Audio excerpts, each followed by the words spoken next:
گزشتہ سال اپریل میں تحریک عدم اعتماد کامیاب ہونے کے بعد پاکستان ڈیموکریٹک موومنٹ پر مشتمل اتحاد کی حکومت بنی تو ان کے سامنے سب سے بڑا چیلنج معاشی بحران سے نکلنا تھا۔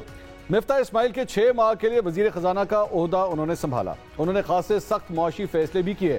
پاکستان کی 75 سالہ تاریخ میں مفتاح اسماعیل نے صرف 20 دن میں پیٹرولیم مصنوعات کی قیمتوں میں 86 روپے کا ریکارڈ اضافہ کیا تو ان پر تنقید ہونے لگی۔ ان کے پیش کردہ بجٹ میں ٹیکسز کی بھرمار ہوئی تو سابق وزیر خزانہ اسحاق ڈار بھی مفتاح اسماعیل پر برس پڑے۔ اس دوران ڈالر 230 روپے اور پیٹرول فی لیٹر 237 روپے کا ہو چکا تھا۔ سابق وزیر خزانہ اسحاق ڈار اپنے مختلف ٹی وی انٹرویوز میں ڈالر کو 200 روپے سے نیچے لانے کے دعوے کرنے لگے۔ اس کی اس وقت جو ویلیو ہے وہ اس کی ریئل ایفیکٹو ایکسچینج ریٹ ہے۔ یہ میں آپ کو الحمدللہ یہ بڑے وثوق سے عرض کر رہا ہوں کہ اس کی ریئل ویلیو 200 سے نیچے ہے۔ میں ابھی فگر نہیں بتاؤں گا اور انشاءاللہ یہ 200 سے نیچے آئے گا۔ ہر روز یہ امپروو ہو رہا ہے اور روپیہ اوپر جا رہا ہے، ڈالر کی جو ہے وہ نیچے کو ڈکلائن ہے۔ مفتاح اسماعیل پر سب کی تنقید کے بعد ان کو ہٹا دیا گیا اور 5 سال کی خود ساختہ جلا وطنی کے بعد اسحاق ڈار وزیر اعظم شہباز شریف کے ساتھ وطن واپس لوٹ آئے۔ 28 ستمبر 2022 کو اسحاق ڈار نے وزیر خزانہ کا حلف اٹھایا۔ ان کے بلند و بانگ دعووں کی وجہ سے سب کو امیدیں تھی لیکن یہ سب دعوے ہوا میں اڑ گئے۔ اسحاق ڈار نے وہ اقدامات اٹھائے جن سے اور کوئی فائدہ نہ ہوا، الٹا مفتاح اسماعیل کے اقدامات کا اثر بھی زائل ہو گیا۔ پاکستان نے نوے جائزے کے لیے نومبر 2022 میں IMF سے مذاکرات کرنے تھے لیکن اسحاق ڈار اس میں تاخیر کرتے رہے۔ انہوں نے مبینہ طور پر $300 ملین صرف اس لیے مارکیٹ میں جھونک دیے تاکہ ڈالر کی قیمت میں مصنوعی استحکام آئے۔ یوں گرے مارکیٹ نے جنم لیا اور انٹر بینک اور اوپن مارکیٹ میں ڈالر کی قدر میں 30 سے 40 روپے کا فرق آیا تو پاکستان سے ڈالر افغانستان سمگل ہونے لگا۔ حالات مخدوش تھے مگر اسحاق ڈار نے جارحانہ رویہ اختیار کیے رکھا۔ اس کے لیے مجھے آیا بھی مجھے یعنی جیسے پنجابی کہتے ہیں پھڈا پڑا، میرا پڑا ان سے۔ I don't care اگر نہیں آتے تو میں نے کو منتیں نہیں کرنی ان کی، میں نے اپنے پاکستان کے معاملات کو دیکھنا۔ I mean you can't dictate، اگر نہیں آتے تو we'll manage، no problem۔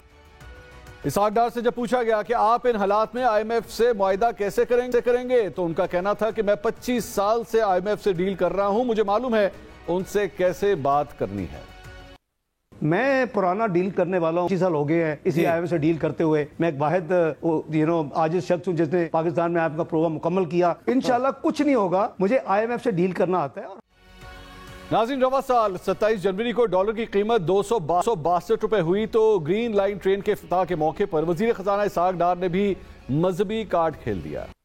اللہ انشاءاللہ ہمت دے گا، ان کی لیڈرشپ میں پوری ٹیم دن رات کام کر رہی ہے، اس پاک مار سے نکلیں گے، پاکستان انشاءاللہ ترقی کرے۔ میرا ایمان ہے پاکستان دنیا میں رہنے کے لیے اللہ تعالیٰ نے قائم کیا ہے۔ یہ ایک واحد ملک ہے جو کلمہ شریف کے نام پہ بنا تھا، ایون سعودی عربیہ کلمہ شریف کے نام پہ نہیں بنا۔ تو اگر اللہ تعالیٰ نے اس کو کریٹ کیا تو اس کی حفاظت، اس کی ترقی، اس کی خوشحالی بھی اللہ تعالیٰ کے ذمہ ہے۔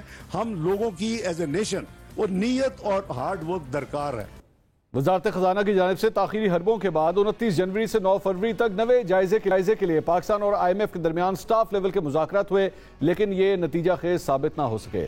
7 اپریل کو وزیر خزانہ نے اپنا دورہ امریکہ منسوخ کیا جہاں انہوں نے IMF سے مذاکرات کرنے تھے۔ 12 مئی کو میڈیا سے غیر رسمی بات چیت کرتے ہوئے وفاقی وزیر خزانہ اسحاق ڈار نے کہا کہ IMF نے معاہدہ کرنا ہے تو کرے، اگر نہیں کرنا چاہتا تو نہ کرے، ہم اس کے مطالبے پر مزید مشکل فیصلے نہیں کر سکتے۔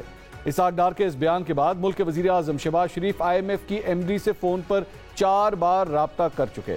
چوتھی مرتبہ رابطہ آج ہوا۔ مالی سال کا بجٹ گزشتہ روز پارلیمنٹ سے منظور ہوا تو IMF سے معاہدے کی امید جاگی تو اس کا اثر پاکستان سٹاک ایکسچینج میں رواں کاروباری ہفتے کا آغاز 1200 سے زائد پوائنٹس کے اضافے کے ساتھ ہوا۔ اب سوال یہ ہے کہ IMF سے مفتاح اسماعیل نے 8واں جائزہ 100 روز میں مکمل کر کے $1.1 ارب کی قسط لے لی لیکن اسحاق ڈار 270 سے زائد دن گزرنے کے بعد نواں جائزہ مکمل کیوں نہ کر سکے؟ 270 روز پہلے ڈالر 230 روپے کا تھا مگر آج $1 287 روپے کا ہو چکا ہے۔